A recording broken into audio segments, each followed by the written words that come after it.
What If, Series 1, Episode 2, titled What If T'Challa Became a Star-Lord. Now, of course, this is the brand new episode, Episode 2 of the animated Marvel Studios anthology series where we explore the multiverse.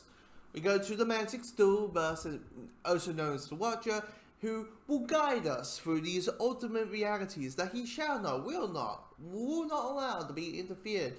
Even though it may be helpful and you hit a quit son of a bitch, we can look at the comics and say that, yeah, you interfered, you hit and quit bastard.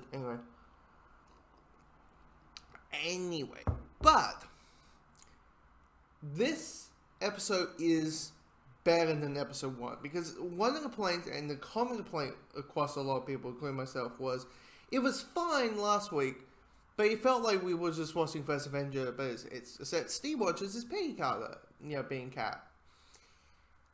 And this one does feel completely different. It does feel like last week was all about let's ease people with the concept, and now the concept has been concepted, we can now dive into it and be completely different. Like we might have a scene that harks back to one of the movies, but we'll change it a bit to make it not much of a throwback or whatever.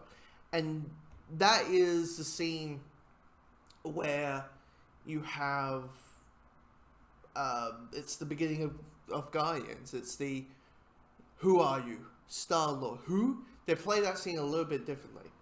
Because as the title says, this episode is all about what if the Wexers didn't pick up Peter Quill, they pick up T'Challa by mistake, and T'Challa instead of becoming Black Panther, he becomes Star-Lord.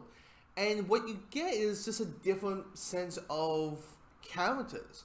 Even staple characters of characters that we know from the MCU, from the Infinity Saga, like the Collector. The Collector is the Mad Titan. He is like a mafia crime boss who, he's a dealer, and he's doing the shirtless with the fur jacket kind of look, which are like, okay, you can't help but laugh over that. But you also get a sense of different characters on it, like Nebula, who is this like femme fatale type character than what she is normally. The biggest change is Thanos. Thanos is in it, and it's kind of like what if Thanos had the idea of wiping half of the universe, and then like someone convinced him there's another way, and so he enjoyed T'Challa's Guardians of the Galaxy, and it's a running joke. It's a running joke about Thanos creating genocide. Mr. Genocide, or whatever they call him. You got that play on it, and the voice acting is pretty well done. You got Karen Gillan as Nebula. You got Adon Hanju as his character. Keep saying his character. You got Richard Vetoro being the Collector. Josh Brolin as Thanos. You have Michael Booker as Yondu, and of course the big one is Chadwick Boseman as T'Challa. And this is the big one because I think it's been stated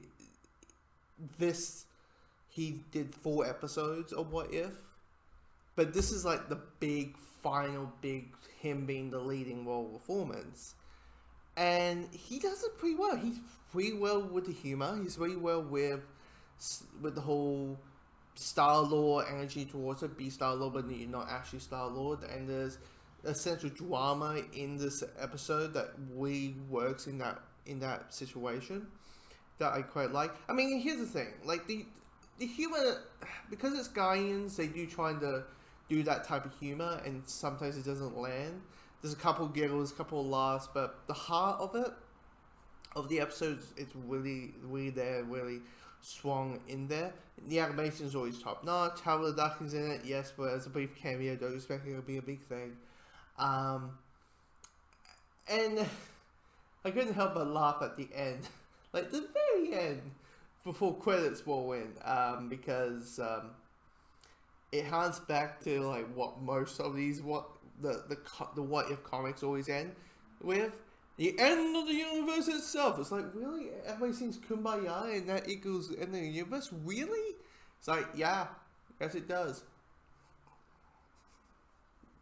Which is funny as hell. But yeah, this version of the Guardians is well put. It's well put together. It is basically thing. Now it does maybe drag a little bit. There's some pacing issues in there, but it's a really well put together, better episode than episode 1. Even though I did enjoy episode 1, but yeah, it's pretty well.